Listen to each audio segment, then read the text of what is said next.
La tarde del 14 de marzo de 1997, el cielo sobre San Cristóbal de las Casas se cubría de una neblina que parecía trazar silenciosamente los contornos de las montañas. Las calles empedradas, aún húmedas por la lluvia de la noche, reflejaban las luces amarillentas de los puestos de tamales y los faroles antiguos que apenas lograban atravesar el aire espeso. En una casa de fachadas color ocre, a 2 calles del mercado José Castillo Tielemans, la familia Ramírez Mendoza vivía una rutina serena, ajena a la tragedia que se avecinaba. Mariana, la hija menor, de apenas 17 años, preparaba una mochila para viajar con sus compañeros de secundaria a una excursión educativa en Palenque.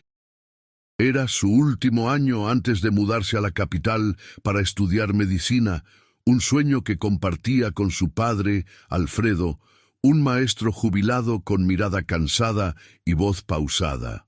Su madre, Teresa, oía desde la cocina el repiqueteo de los cubiertos, acompañando el murmullo de la radio que transmitía noticias locales, disputas entre comunidades, un conflicto agrario en las afueras, promesas políticas incumplidas.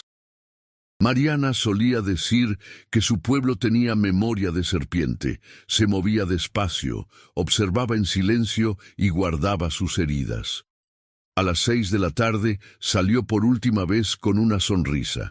Llevaba una blusa blanca bordada, una cámara desechable colgada al cuello y un pequeño dije de obsidiana que su abuela le había regalado. Su padre la abrazó con un presentimiento que no pudo explicar. Si estás disfrutando esta historia y te intrigan los misterios sin resolver, suscríbete al canal y cuéntanos desde qué parte del mundo estás viendo este video. Tu apoyo ayuda a que más historias como esta puedan contarse con el detalle y el respeto que merecen. La mañana siguiente, el teléfono sonó a las 8:12. Era la directora del colegio. La camioneta en la que viajaban los alumnos había llegado a Palenque con todos, menos con Mariana. Según los maestros, ella se había quedado rezagada en una parada en Ocosingo para comprar agua, pero cuando regresaron por ella ya no estaba. Lo que siguió fue una cadena de confusiones, silencios y versiones contradictorias. Algunos decían haberla visto hablar con un hombre cerca de una tienda, otros que se había marchado con una amiga. Durante los primeros días, la familia recorrió cada carretera, cada caserío entre San Cristóbal y Palenque. Pegaron carteles, ofrecieron recompensas, hablaron con choferes y comerciantes. Ninguna pista. La policía local archivó el caso en menos de 2 meses, atribuyéndolo a fuga de hogar. Pero Mariana no era ese tipo de hija. Los años pasaron como piedras en un río, siempre visibles, pero imposibles de mover. En 2003, Teresa enfermó del corazón. Alfredo siguió insistiendo ante la fiscalía que el caso debía reabrirse. Había recibido una carta anónima. Pregunte a los Ramírez del Norte por lo que vio en 1997. La misiva, sin remitente, estaba escrita a máquina. Ese mismo año, un periodista local comenzó a investigar por su cuenta. Se llamaba Rodrigo Salinas, un hombre de voz grave y paciencia cortante. Sus primeros reportajes sobre desapariciones en Chiapas lo habían enfrentado a figuras poderosas, incluidos empresarios con nexos policiales. Cuando escuchó hablar del caso de Mariana, algo le llamó la atención de inmediato. En los archivos oficiales, las fotografías de la excursión de 1997 habían sido retiradas. Solo quedaban copias borrosas, y en una de ellas el borde mostraba un detalle extraño. Una mano ajena, masculina, apoyada en el hombro de la joven, como si quisiera arrastrarla fuera del cuadro. Rodrigo buscó a la familia. Encontró a Alfredo viviendo solo, rodeado de cajas, notas y copias deterioradas de oficios nunca respondidos. Teresa había muerto 3 años antes. El periodista prometió reabrir públicamente el caso desde un ángulo distinto: la posible implicación de maestros o funcionarios en la desaparición. Sin embargo, una madrugada de 2005, al regresar a su casa, su automóvil fue embestido por una camioneta sin placas. Murió en el acto. Su computadora y sus documentos desaparecieron. La historia parecía destinada a la sombra perpetua, hasta que en 2022 un nuevo fiscal de la región decidió crear una unidad especial de casos archivados.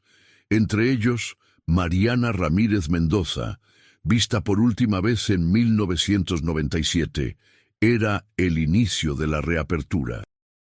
Los agentes a cargo, liderados por la joven investigadora Lucía Sotelo, encontraron al revisar las viejas declaraciones una discrepancia crucial. El permiso de salida firmado por el colegio tenía 2 firmas distintas, una de ellas claramente falsificada. Además, uno de los choferes del viaje, Miguel Ángel Cárdenas, había sido arrestado en 1998 por tráfico de personas, aunque liberado por falta de pruebas. Nadie había relacionado ambos hechos. Lucía viajó a los pueblos donde se la vio por última vez. En Ocosingo, una señora mayor recordó a la muchacha. Sí, compró agua y una rebanada de pan. Llevaba un dije negro brillante. Le dije que tuviera cuidado con los muchachos del sindicato. Andaban borrachos ese día. Algunos testigos afirmaron posteriormente que vieron una camioneta verde estacionada cerca, con el logo del ayuntamiento cubierto por lodo. Al ahondar en los registros de propiedad, descubrieron que en 1997 el vehículo pertenecía a un primo del entonces presidente municipal, quien también era tío lejano de Mariana. Ese detalle dio un giro inesperado al caso. La prensa retomó el tema. Viejos rumores resurgieron. Algunos decían que Mariana había descubierto un secreto familiar, algo relacionado con dinero desviado durante la construcción de una escuela. Otros hablaban de un embarazo oculto, de un conflicto entre su madre y una mujer del norte del estado. Lucía siguió el rastro de las cartas anónimas. 2 más habían llegado a la familia entre 1998 y 2001, todas escritas con la misma máquina. Logró rastrear el modelo, una Olivetti Linea 82, vendida en su momento solo a instituciones gubernamentales. Esa pista llevó al archivo del ayuntamiento, donde encontraron informes internos destruidos parcialmente por humedad. En una de las hojas sobrevivía un fragmento.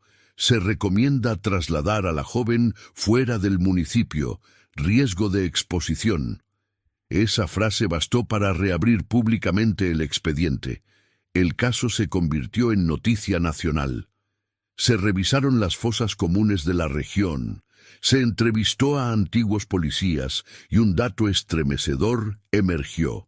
En 1999, 2 cuerpos femeninos no identificados fueron enterrados en un predio de Tuxtla sin registro dental.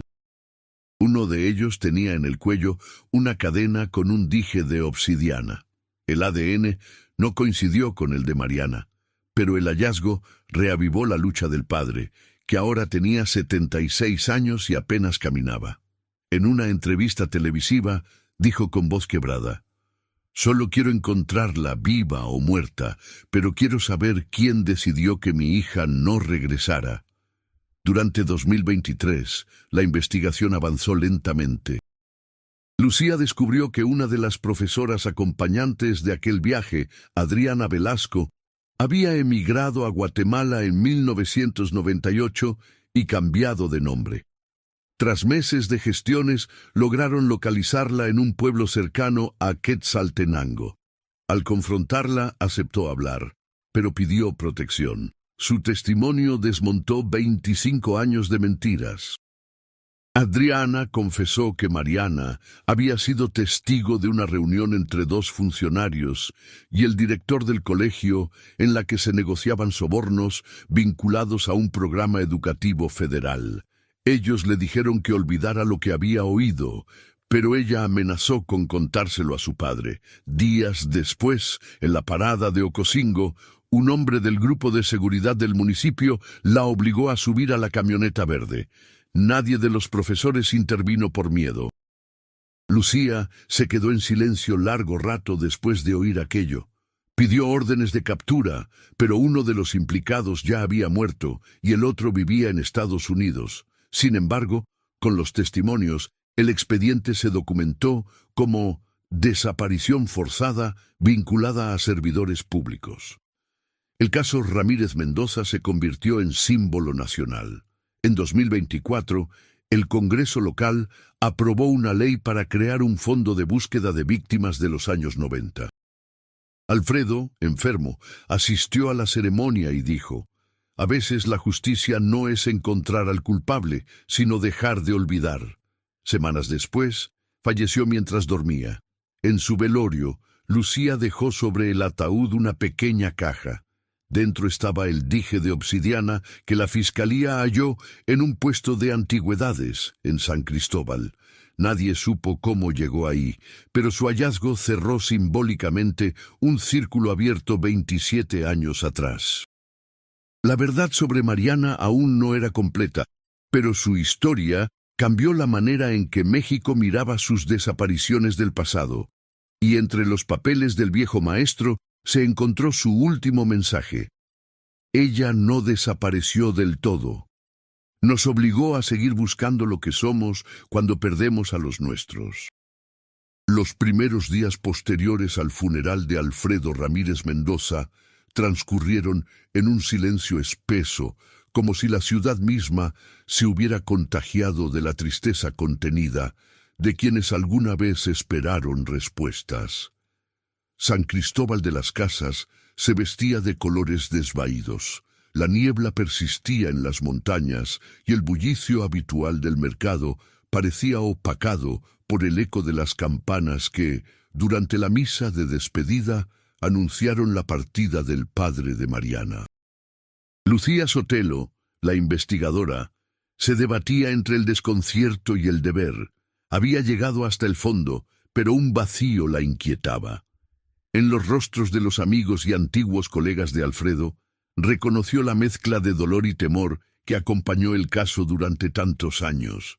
La desaparición de Mariana, además de una tragedia personal, desafió estructuras enteras que preferían el secreto al sufrimiento. La historia había cobrado vida propia y la prensa buscaba nuevos cabos sueltos. Los periodistas peregrinaban por casa de los Ramírez Mendoza, intentando encontrar detalles inéditos entre cartas olvidadas y fotos desvaídas por el tiempo. Leonor, la hermana mayor de Mariana, que llevaba más de 20 años en Querétaro, regresó al pueblo tras el fallecimiento de su padre. Al sentarse en la habitación de su hermana, acarició las cortinas polvorientas y la colcha bordada donde Mariana solía escribir sus diarios. Encontró uno de ellos fechado en el mes de la desaparición, en cuyo último párrafo se leía: «Hay cosas que no quiero ver, pero están ahí, detrás de cada promesa incumplida. Tengo miedo, pero sé que tengo que ser fuerte. La verdad llega solo a quienes la buscan con todo el corazón». Los meses siguientes se tornaron en una búsqueda de rastros en lugares inesperados.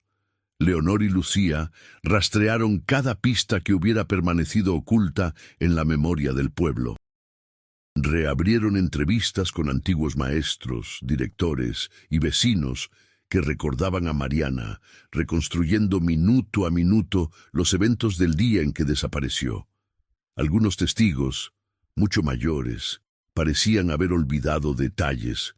Otros lloraban al recordar a la joven alegre que repartía medicinas en las comunidades indígenas con su padre. Una noche, mientras revisaban los documentos entregados por la Fiscalía, Leonor se topó con una anotación peculiar entre las páginas de una agenda escolar. Cita con AGC en Café Balam, 1700. Investigando a fondo. Lucía identificó esas iniciales como el nombre de uno de los choferes del viaje escolar, Miguel Ángel Cárdenas. Era el mismo hombre implicado anteriormente en tráfico de personas, cuya conexión con el poder local había garantizado años de impunidad. Sin embargo, su paradero era desconocido desde hacía más de 10 años. La fiscalía no había logrado ubicarlo, y sus familiares aseguraban que se había marchado a Estados Unidos poco después del escándalo en la alcaldía. Lucía centró la investigación en los nexos de Cárdenas con otros funcionarios. Descubrió que, previo a la desaparición de Mariana, había trabajado en el Departamento de Obras Públicas, donde se manejaban grandes sumas de dinero procedentes de fondos federales. El informe de la auditoría de 1996, al que nadie había prestado atención, señalaba faltantes graves y transferencias a cuentas no identificadas. En las listas de beneficiarios aparecía el apellido Ramírez, asociado no a Alfredo, sino a un primo lejano, la misma persona a la que el vehículo involucrado en la desaparición había pertenecido. La familia Ramírez Mendoza se enfrentó por primera vez a la posibilidad de que el crimen tuviera raíces más profundas en sus propios vínculos familiares. Leonor luchaba contra la idea de que alguien cercano hubiera participado, ya fuera por omisión o por acción. ¿Hasta dónde llega la lealtad cuando la verdad solo duele?, se preguntaba, recorriendo la casa donde creció. Poco a poco, la investigación pasó a ser una pugna dolida entre el deber y el miedo. Lucía recibió amenazas anónimas, advertencias de no hurgar en historias pasadas, y supo que el interés por silenciar el caso seguía vivo. Sin embargo, convencida por el coraje de Alfredo y el luto de Teresa, decidió no retroceder. En una reunión con la fiscal regional, exigió protección y apoyo logístico para seguir rastreando a testigos clave en la serranía, donde el acceso era difícil y la desconfianza reinaba. Durante una visita a una pequeña comunidad al norte de Ocosingo, Lucía y Leonor consiguieron una entrevista con don Esteban, un indígena tzotzil que había trabajado en la construcción de la escuela vinculada a las denuncias de corrupción. Don Esteban relató que días antes de la desaparición de Mariana, escuchó a dos hombres discutir sobre la muchacha que sabía mucho. Uno de ellos, según la descripción, era Cárdenas. El otro, un funcionario local cuya identidad nunca fue confirmada, tenía fama de apagado y distante, pero era frecuentemente visto con el primo de Alfredo. La fiscalía siguió las huellas bancarias y localizó una transferencia significativa realizada el día previo al viaje a Palenque. El dinero partía desde una cuenta del ayuntamiento hacia otra en la Ciudad de México, registrada a nombre de una mujer que, según los antecedentes, trabajó años como secretaria en la administración municipal. Recién jubilada, accedió a hablar ante los investigadores y confesó que había recibido instrucciones precisas. Si la joven aparece, jamás digas nada. Ese dinero es para callar bocas. El testimonio de la secretaria consolidó, frente al Ministerio Público, la hipótesis de que Mariana fue víctima de una trama de intereses públicos y privados, donde el secreto superaba el apego familiar y el dinero doblegaba voluntades. Con la ayuda de Leonor, Lucía logró reunir una red de colaboradores dispuestos a romper el silencio histórico. La memoria de Mariana comenzó a circular en las calles, en murales pintados por jóvenes universitarios y en marchas nocturnas que exigían justicia para las víctimas de desaparecidos durante los años 90. San Cristóbal se vio inundada de flores y fotografías, y por primera vez la vergüenza comenzó a ceder al orgullo de quienes, aún con el dolor intacto, decidieron hablar. Un año después de la reapertura del caso, la Fiscalía logró ubicar a Miguel Ángel Cárdenas en un pequeño pueblo fronterizo cerca de Huehuetenango. El exchofer, envejecido y enfermo, aceptó finalmente una entrevista. Tras largas horas de diálogo, y bajo la promesa de inmunidad parcial a cambio de la verdad, Cárdenas rompió el pacto de silencio. Relató que el primo de Alfredo había presionado para que Mariana fuera apartada del grupo y entregada a personas de confianza, en teoría para protección, pero que terminó siendo trasladada lejos, probablemente al sur del país. La noticia sacudió a la comunidad. Leonor no pudo evitar el llanto al escuchar el testimonio. En la memoria colectiva se cerraba una herida, aunque el destino final de Mariana seguía siendo incierto. Lucía, con la investigación concluida, presentó ante los medios la versión oficial. El caso Mariana Ramírez Mendoza demuestra que la verdad, por dolorosa que sea, siempre encuentra su camino entre quienes nunca dejaron de buscar. La reapertura del caso no devolvió a Mariana a su familia, pero permitió que decenas de personas descubrieran el valor de afrontar secretos familiares ocultos y el poder de la memoria compartida. El dije de obsidiana permaneció en manos de Leonor, símbolo de fortaleza en medio de la tragedia, en una nación que aprendió, una vez más, a buscar respuestas en sus propios silencios. En el último aniversario de la desaparición, la plaza principal de San Cristóbal fue ocupada por cientos de velas y cartas para Mariana. El viento, persistente y frío, parecía llevar lejos los nombres de los culpables, pero la historia quedó inscrita para siempre en la conciencia colectiva del pueblo. Una joven que desafió el miedo, una familia que no se rindió, y una justicia que, aunque tardía, dejó al descubierto las cicatrices de México.